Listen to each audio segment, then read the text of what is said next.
بیا هم ښه راغلاست. جنرال صاحب د مسؤلیتونو باندې که اوس راشو او د حکومت په اقداماتو باندې که راشو چې د افغان ځواکونو یا په ټوله کې د امنیتي ځواکونو د تلفاتو د مخنیوي لپاره یې کاروي. مخکې هوتک صاحب اشاره وکړه چې کومې مقررې چې کېږي د دې مسؤل اعلی سرقمنداني ده چې د ولسمشر په امضا باندې یو څوک راځي مقررېږي او د هغې نتیجه بیا دا کېږي چې موږ تاسو اوس بحث کوو 34 کمنډوي ځواکونه وژل کېږي. لامل یې څه بولئ او بالاخره مسؤلیت یې چا ته راجع کوئ؟ مسئولیت امنیتی او دفاعی قوتو رهبری ته ده که د وزارت دفاع دی که وزارت داخله ده او که ریاست عمومی امنیت ده. په وزارت دفاع کې وزیر دفاع شته، روی دریسی شته، مرستیران دی وزیر دفاع شته او د روی دریسی شته دی. دغه تعینات یا د ځوان رهبری زه د دو مخالف نه یم، زه طرفدار یم، خو په دغه اجاره باندې زه بیا مخالف یم چې دا په دو اجاره باندې دی یو آهسته آهسته یې کړي وای، آهسته آهسته. اوس راځي چې دغه نوی روی دریسیز د امریکا نوی تعینېږي، د ده سن وګوره چې څو دی، د میلر چې دلته دی په افغانستان کې د سن وګوره چې څو دی. دلته په افغانستان کې جنگ دی، د جنگ شرایط دي، د جنگ په شرایطو کې یو دفعه دغه رهبري ټوله ځوانه کول دا لږ طرفات هم داسې غواړي لکه اوس چې ده رهبري. یعنې که تاسو وایي چې په ملي دفاع وزارت کې د ملي دفاع وزیر کورنیو چارو وزیر عموم کې دغه احکام آهستګي په آهستګي باید مخکې ولاړه شي، یعنې په دغه چټکي باندې نه. پوه هوښیار با تجربه جنرالان دونه بیم کمه استفاده کوله په حدود 10% 60%، یعنی په اوله مرحله کې 10%، په دومه مرحله کې 10%، په آخره کې 10%. هم د جنرالانو نه هم د پوه هوښیارو ډګروالانو نه باید استفاده کړې وه. متاسفانه دا حکم د رئیس جمهور یا د سر اعلی قماندان دا حکم وو، لیکن دلته په دغه وزارتو کې د استفاده ځینې ونه کوله. دغه څوک چې په وزارتو کې په رهبري کې وو هغو د استفاده ونه کوله. اوس نو خو رئیس جمهور دا یو په سر باندې نشي دی، خو پوښتنه خو کوي، هغه خو یو مشاور لري. هغه د رئیس جمهور یا د سر قماندان اعلی قماندان چې دی دغو مشاور هم باید ډېر ځیرک او ډېر با تجربه سړی وي.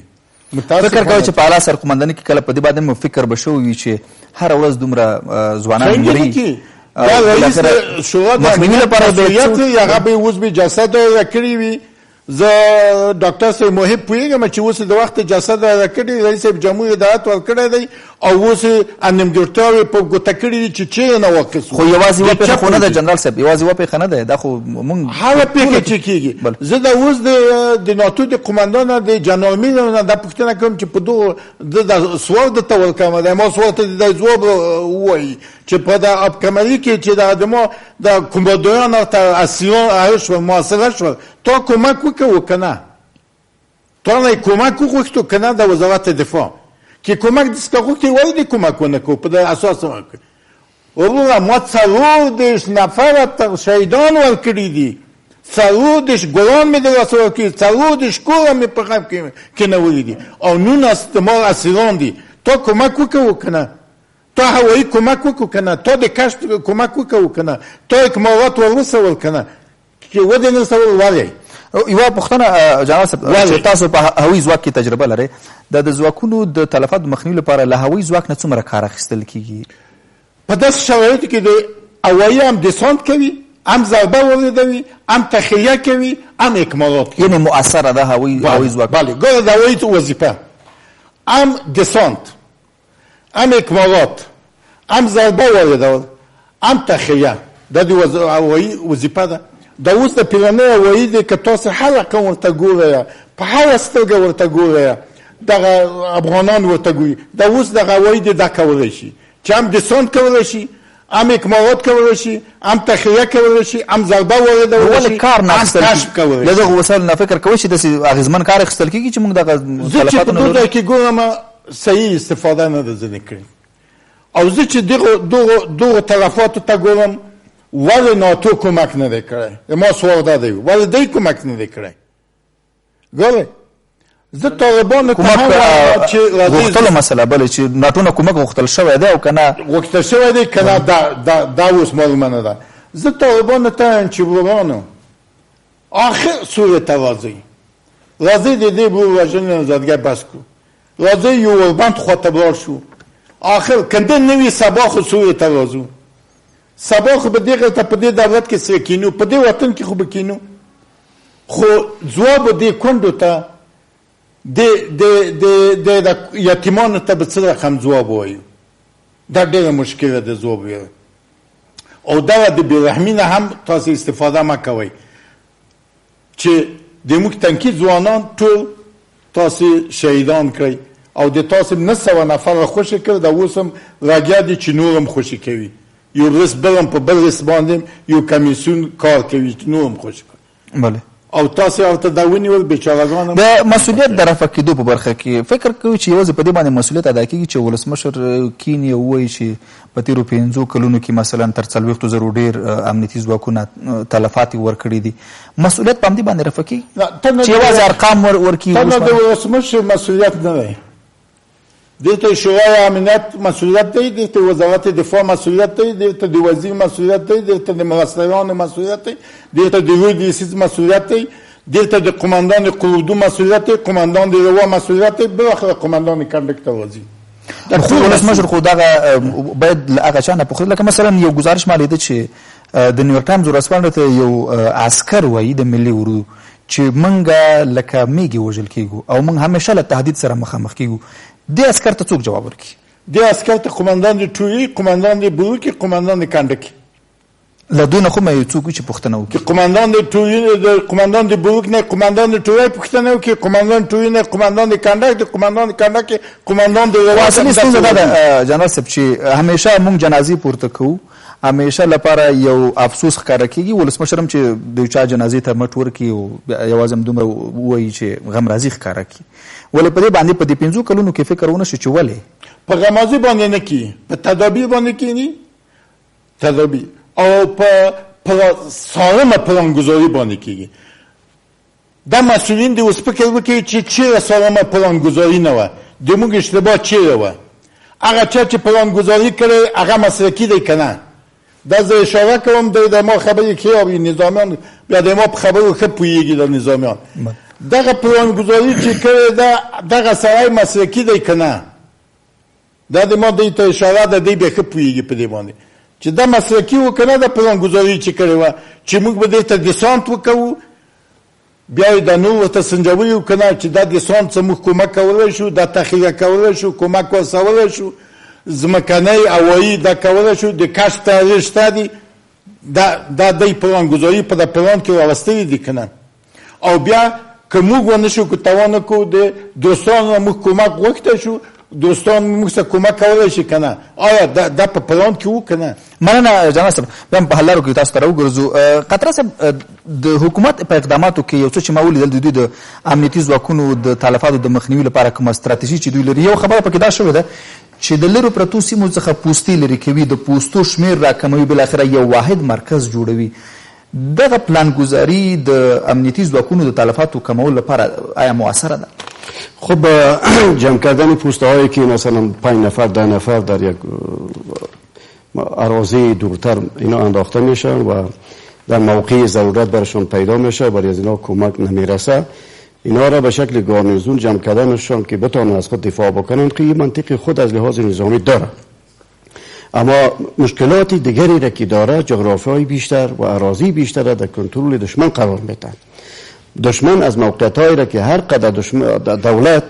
پست‌های خود جمع آوری کنه و اراضی بیشتر در تصرف دشمن بیایه اونا از اونجا سربازگیری میکنن و زکات مردم جمع میکنن اکمالات خود میکنن بچه‌هایشان استخدام میکنن در صفوفشان و روز به روز ناامیدی نسبت به دولت بیشتر میشه و در بحث دیگری اینه که پیشتر سوالی که در این مورد در قسمت جوان ساختن اردو درست است که ولی اردو باید نیروهای جوان ما باید استفاده از پیشون صورت بگیره ولیکن شما ببینید که کدام وزیر دفاع در امریکا حداقل سنش از 65 ساله پایین‌تر بوده شما کدام وزیر دفاع انگلیس دیدین که اونا سینشون پایین‌تر بوده باشه؟ مشاور امنیت ملی امریکا را می‌بینیم که کنکارترین کسی است که در اونجا توظیف شده. مانیال عملا در احتیاط وزارت دفاع جنرالایی داریم که بیکار هستند، تجربه کاری خودم دارن، ولی متاسفانه اونا بیکار استخدام نمیشن، تجربه زندگی و کارم دارن، رابطه با مردم هم دارن و برعکس دوباره در پوسته های جنرالی باز کسای دیگه دوباره به حیث جنرال چی میشنه، رتبه جنرالی براشون داده میشه و حالا اینکه تجربه او کار ندارن و یا در قطعاتی که در اطراف یا در محلات مصروف وظیفه و کار هستند، در سطح کندکا تولیا وظیفه اجرا میکنن. شما از قماندان مقولی اردو، از قماندان لیواش، از قماندان کندکش درست است که امر از بالا با پایین صادر میشه، ولی حداقل از اونا خوب رسیدگی صورت بگیره، از یاشهشان، از ایباتهشان، از تجهیزاتشان، از زخمیشان، از شهیدشان. در موقعیتی که اونا زندگی میکنن اراضی که پسته های افراز میشه، آیا اراضی قابلیتی از این داره که میتونن که 10 نفر یا 20 نفر از او اراضی حمایت بکنن، دفاع بکنن؟ اونا مشکلاتی هستند. متاسفانه اطلاعات کاذب بر رهبری دولت تاسو مسئولیت مشخصا کراته وای مخکې وردک صاحب اشاره وکړه چې مثلا د ملي دفاع وزیر یا مثلا کورنیو چارو وزیر یا د ملي امنیت عمومي رئیس دغه سلسله مراتب خبره وکړه. دغه مقرر چې کیږي یا د ځوان رهبری خبرې چې کیږي او بیا نتیجه هم دغه وي چې دومره تلفات رامنځته کیږي، مسئولی تاسو څه ګڼئ؟ ببینید متاسفانه مقرری هایی که صورت میگیره یعنی میتونیم بگیم که در اکثریت مواردشون با اساس روابط صورت میگیره، با اساس روابط صورت میگیره، با اساس شناخت شخصی صورت میگیره و این روابطات شخصی و شناخت شخصی و رابطه شخصی باعث از این میشه که افراد شایسته، کارا، مدیر، توانمند، با ظرفیت، با روحیه که میتونن که در جبهات جنگ مورال بتن و روحیه بتن، برای افراد زیر دستشان اونا استخدام نمیشن، در پشت پرده باقی میمانن که از کسایی استفاده میشه که اصلا تجربه جنگ در صحنه ندارن، در میادین جنگ تجربه جنگ ندارن، تجربه با دشمن ندارن. وقتی که در یک ولایت همزمان در چند ولسوالی از درگیری جنگ صورت میگیره، دشمن حمله میکنه و قماندانی از اون ولایت کسی را استخدام میکنن که رتبه دگرمنی داره، از یک کسی که 20 سال 30 سال تجربه جنگ داره، در 40 سال جنگ، بیشتر از 40 سال جنگ در افغانستان. این حال این جوانی را که روان کرده به حیث قماندانی ولایت در یک ولایتی پر از آشوب، پر از جنجال و جنگ، این چگونه میتونه که این جنگ همزمان مهار بکنه و رابطه خود با مردم تامین بکنه؟ متاسفانه ظرفیت رهبری در ادارات و این مسئولیت متوجه کسایی است که هم مشوره بر رأس رهبری وزارت خانه میتن، بر رأس رهبری دولت میتن و هم این مشکلات در محیط و منطقه کنترل کردن میتونن. اطلاعات کاذب و نادرست، عدم شناخت از مردم، داشتن یک رابطه معقول بین مردم و دولت، اینا همه نواقصاتی هستند که تجهیزات نرسیدن به معلولین، به شهدا، بالاخره این باعث از این میشه که نارضایتی مردم روز به روز اوج میگیره و این مسئولیت متوجه میشه و در رأس کسایی هستند که در رأس دولت و نظام حکومت هستند. باید من مشخصا پیشنهاد من نیست که وقتی که تلفات صورت میگیره یک تیم تحقیقاتی با توظیف شود از ارگانهای معین و مشخص که این گزارش تهیه کنن بیارن. دا خبر وروسته راته جناب په بخنه سره زه پوښتنه کوم دغه ساسو د تجربه په اساس باندې یو مسله چې د حکومت په اقداماتو کې راغلي هغه ده چې دوی به د وروسته تهاجمي عملیات ډیروي چې په تهاجمي عملیاتو کې موږ د تلفاتو شمیر راکمېږي. وای اوس افغان ځواکونه د دفاع په حالات کې دي، همدا وجه ده چې موږ هر وخت تلفات ورکو. د تهاجمي عملیاتو مسله د جګړې په ډګر کې څه ډول ده؟ خب در دفاع بله دفاع مشروع هم وجود داره، اما دفاع حالت بدترین وضعیت است، یعنی قدرت تحرک از قوت‌های امنیتی و دفاعی ما گرفته میشه، توان و ظرفیت یعنی تحرک از دستشان از پیششان گرفته میشن، نمیتونن. بالاخره این باعث از این میشه که روز به روز باعث پایان رفتن مورالی قوت‌های دفاعی ما میشه، دشمن در میانشان نفوذ میکنه، تعدادی هم رابطه با دشمن پیدا میکنن و این دفاع در صورت مؤثریت خود داره که حداقل ما بتونیم که از اون اراضی و جغرافیایی را که داریم از اون را هم حمایت کرده بتونیم، هم ساحه نفوذ ما بیشتر شود. وقتی که ما روز به روز اراضی را از دست بدیم، مردم در تحت کنترل مخالف قرار بگیره، این دفاع درست نیست. ما باید قدرت تحرکمان، قدرت متعرض خود بیشتر بکنیم، اما با شرایطی را که اصلا جنگ در دنیا معمول است، به این معنا که ما تلفات مردم خود جدا در نظر بگیریم، مسائل حقوقیشان جدا در نظر بگیریم، مسائل حقوق بشریشان جدا در نظر بگیریم، مردمی که بیگناه و مظلوم هستند آخرین تلاش صورت بگیره از طرف قوت‌های دفاعی و امنیتی ما که تلفات به مردم ملکی بعد پایان بیاید، بس پایان بیاید. ولی در صورتی که دشمن در محلات میروند و جای میگیرن، باید راههایی را جستجو بکنن که حداقل تلفات مردم هم پایان شود و مردم از آن د حل لارو لپاره همدا پیشنهاد باندې تاسو سره بیا راګرځم. هوتک صاحب، د مخکې تاسو یو اشاره وکړه چې په مورال باندې تاثیر لرلی شي دغه تلفات چې هر ورځ مثلا موږ د لسهاو کسانو د مرګ ژوبلې خبر ورکو، څومره د جګړې په ډګر کې د ځواکونو مورال کمزوری کوي؟ 100% کې په دې کې خو شک نشته. دواړو جنرال صاحبانو هغه مسلکي بحثونه وکړله، په دې کې شک نشته. اوس زما د معلوماتو په اساس باندې اکثریت د جبهو کې زموږ د ملي امنیتي ځواکونه ډېر ځوانان ناامیده دي، د حکومت دا کړنو ته چې ګوري، دا فساد ته چې ګوري، بیخي ناامیده دي، مورال بیخي لري نه. اوس ګوره چې یو سرباز، یو څوک 10 کسان یو ځای محاصره وي، هغه په 3 ورځې کې ډوډۍ ونه لري، ونه رسېږي، څنګه مورال به واخلي؟ فرضاً د دوی تنخواوې 5 میاشتې بندې وي، څنګه مورال به واخلي؟ زه وایم داسې چې اصلا موږ باید دا د غچ کلمه ایسته کړو، دا د غچ کلمه ونه کاروو. چې طالب هم وایي زه غچ اخلم، غچ اخلي، دا شروع دی، ما ورته ګورو، او حکومت هم سره د مسؤلیته دی غچ اخلي. غچ بیا د کلي څخه اخلي، غچ بیا د کلیوالي عام وګړو څخه اخلي. په دې باندې حکومتداري نه کېږي. دا یوه پوښتنه په ولس کې به دا خلک څنګه بیا خپل اولادونه امنیتي لیکو ته ولیږي؟ دا ټول هغه څه دي لکه جنرال صاحب کتره چې وویله، ورځ په ورځ باندې خلکو چې به ملي امنیتي ځواکونو ته خپل بچان ګمارل یا به هڅول، هغو به هلته ټرینینګ کوي یا به درس وایي یا به هلته داخله اخیستله، اوس تقریبا هغه نه کوي. د دوی سره صرف هغه مجبوره انسانان دا اوس پیلن مجبوره د 10,000 روپو په خاطر باندې اکثریت زه خبر یم پیژنم. د جلب جذب مثلا بل وروستي راپورونه چې دي د جلب جذب په هغه اندازه چې په تیرو کلونو کې اوس نشته. اوس خلک وایي په سترګو ویني، په سترګو هر څه ویني. کشکې حکومت ساتلی سولی موږ،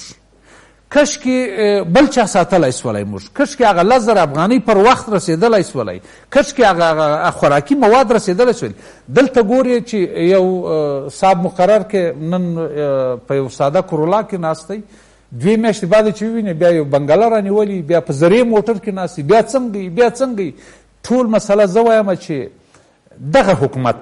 په جریان کې موږ باید د هیڅ شي توقع نوره ونه لرو. موږ ډېر ناامیده سوي یو، افغانان ډېر ناامیده سوي. دغه نه په دې خاطر وایم دا 4 کاله کېږي، دا 3 کاله کېږي دا سامي شرکت چې دا هڅه کړې ده، دا 5 کاله یې اوس پوره سوله. په څه حالاتو کې دا 5 کاله دې پوره کړله؟ ستا وزیران تر اوسه 18 وزیران سرپرست کار کوي، او هغه مقرری چې کېږي د کم قانون د کم قانون له مخې، کم نظامي قانون، دواړې نظامي کارپوهان را شکر ناستې، د کم نظامي قانون له مخې آیا دغسې کوچنی ماشوم یو ځوان راوله، ام یې د موره څه واخله، ام یې د پلاره څه واخله، ام یې سبا مړ که دستي بیا جنرالۍ رتبه دلته ورته ولګوه، سربازي دې نه یې کړې، بیا دا هغه څه دي. دا اوس ګوره ته د دغه سربازان څه دا کمانډو ځواکونه چې تللي وه یا نور سربازان پوښتنه وکړه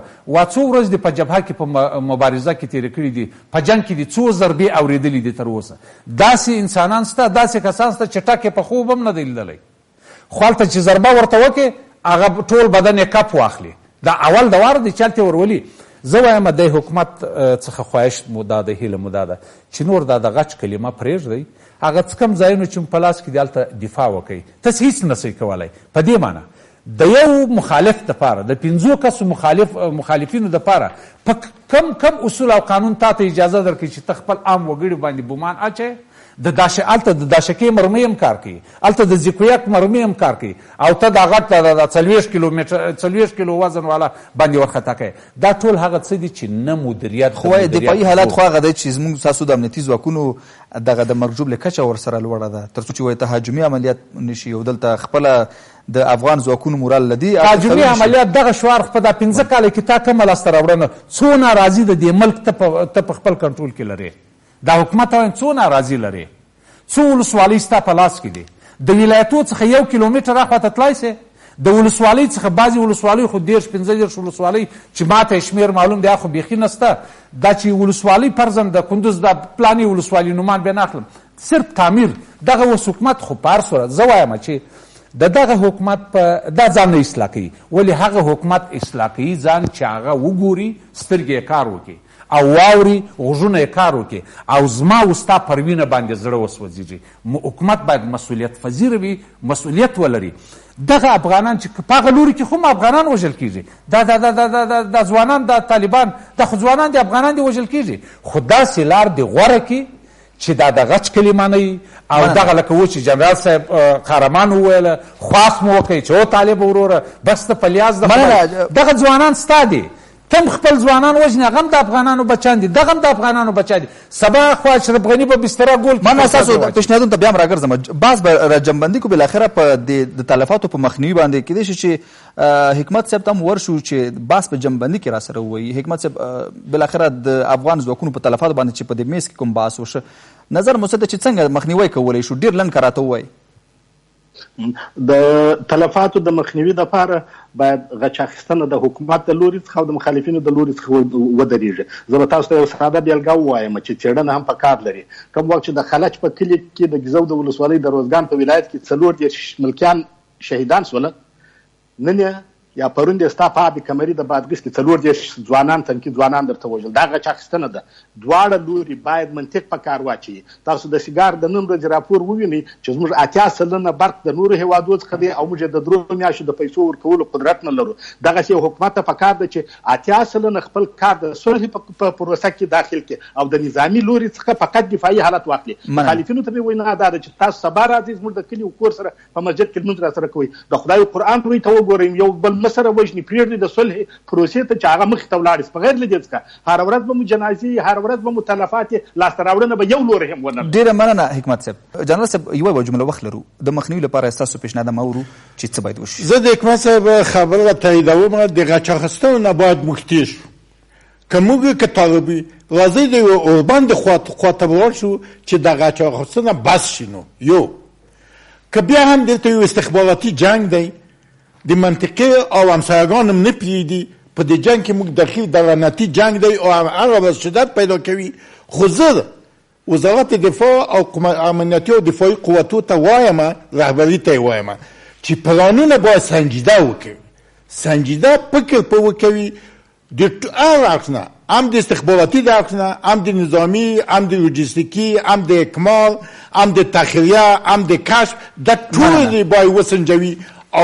او کومه احتیاطي قوتو ته هم د اوس هم خبرې وکړي چې هغه ناتو ده چې په وخت د ضرورت کې په اساس ورکړي هغه مننه او که تاسو مراته ووایئ چې ستاسو پیشنهاد څه دی د تلفاتو د مخنیوي لپاره خب من مشخصا پیشنهادم این است که اول کسایی که قوتها را استعمال میکنن در قسمتی گرفتن معلومات درست اطلاعات درستشون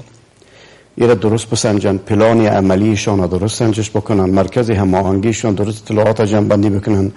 تعدادی از قوت‌هایی که از خود دارن تا دشمن این را درست محاسبه بکنن و تجهیزات و امکاناتی را که میخواهند که مثلا در جاهایی که کمبودات داره اینا را درست اکمال بکنن به حال سرباز بیچاره‌ای که گرسنه باقی مانده به او رسیدگی به صورت بگیره شهدا و معلولین از اینا را در موردی از اینا جدی توجه بکنن از همه مهمتر نیست که دادن مورال و مشروعیتی از این جنگ بسیار مسئله اساسی و مهم است که طالب میگه که ما جهاد میکنیم و ما اینجا یک عسکری اجیر داریم عسکری اجیر نباید به فکر ازی بوده باش که ما به خاطر 10,000 افغانی در این سنگر ششتیم دفاع میکنیم برای دفاع از افغانستان به خاطر حریم اسلامی باید کار میکنیم مسئولین سیاسی متاسفانه حال در یک وضعیتی که کسانی که زیر چتر زمین نظام و بیرق هستند اینا در مسائل کلان کشور مملکت باید یک دیدگاه واحد برای دفاع و به پیشرفت هم در بحث صلح هم در بحث جنگ باید بر خود پیدا کنند. او هوتک صاحب که تاسو د بحث د جنبندي په توګه راته ووایئ څه کول پکار دي ډېر لنډ. زه لکه مخکې چې مې وویله راسې چې موږ نور دا د جنګو دونه وژل د دې څخه لاس واخلو. د افغانستان ټول سیاسیون پر حکومت او پر طالب لوري باندې فشار راوړي چې هغه منطقې چې د طالب په لاس کې دي حکومت دې کار نه لري او هغه ځایونه چې د حکومت په لاس کې دي طالب دې کار نه لري. نور دې ته دغه صلحې پورې افغانان پرېږدي چې د ارامۍ ساه وباسي او دا تلفات راکم سي. نور که موږ وایو چې دواړو جنرالانو صاحبانو ویل چې دا مدیریت دی او پلانۍ دی او دا دی او دا دی، دا خو هغه چاته ویل کېږي چې هغه وګوري درک یې کړي او واوري. متاسفانه چې نه سترګې لري او نه غوږ لري د اورېدو دپاره. اوس زور پر دې باندې راسي چې دواړې خواوې د جنگ څخه کرت پریز وکړي تر څو چې افغان ولس د یو ښه د ازادۍ ساه پر تر هغه وخته چې دا سوله نتیجه ورکوي. دلته د انتخابات هم را روان دي، صلح هم را روان ده، خو د افغان ولس دپاره مقدمه په اول قدم کې احترام چې لري، سترګې مو ورته وتلي دي، خوشحالي ورته کوو، هغه د صلح